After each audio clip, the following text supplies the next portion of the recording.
कुलाब्यातील सबीना चंद्रशेखर मैदान हे फक्त मैदान नाही, ती इथल्या फुटबॉल संस्कृतीची शान आहे. या मातीने अनेक राष्ट्रीय खेळाडू घडवले, अनेकांनी भारतीय फुटबॉल संघापर्यंत मजल मारली. पण आता सुशोभीकरणाच्या नावाखाली याच मैदानाची रचना बदलण्याचा निर्णय घेतला जातोय आणि याला राजकीय छटा येऊ लागली आहे.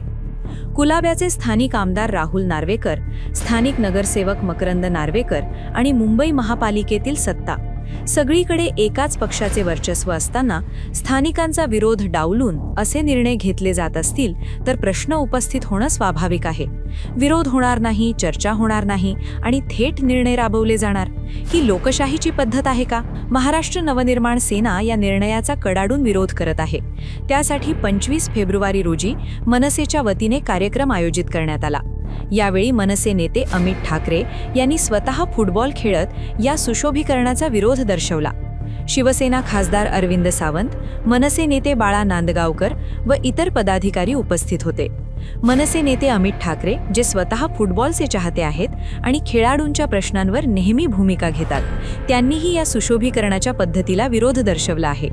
नैसर्गिक गवत काढून कृत्रिम गवत बसवणे, मैदानाभोवती धावपट्टी उभारून खेळाची जागा कमी करणे हा विकास आहे की मैदानाचा आत्मा हिरावून घेण्याचा प्रयत्न? आजवर या मातीने राष्ट्रीय खेळाडू घडवले.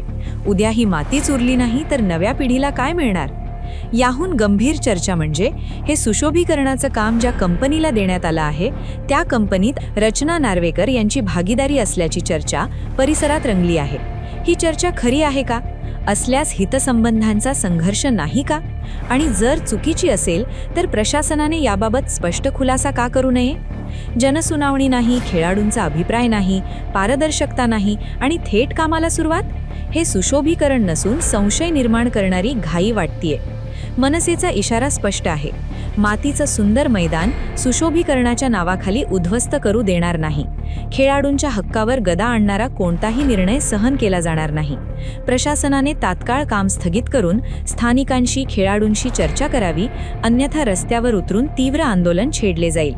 मैदान सजवण्यापेक्षा ते जपणं महत्त्वाचं आहे, कारण इथं फक्त गवत नाही, इथं भविष्य घडतं.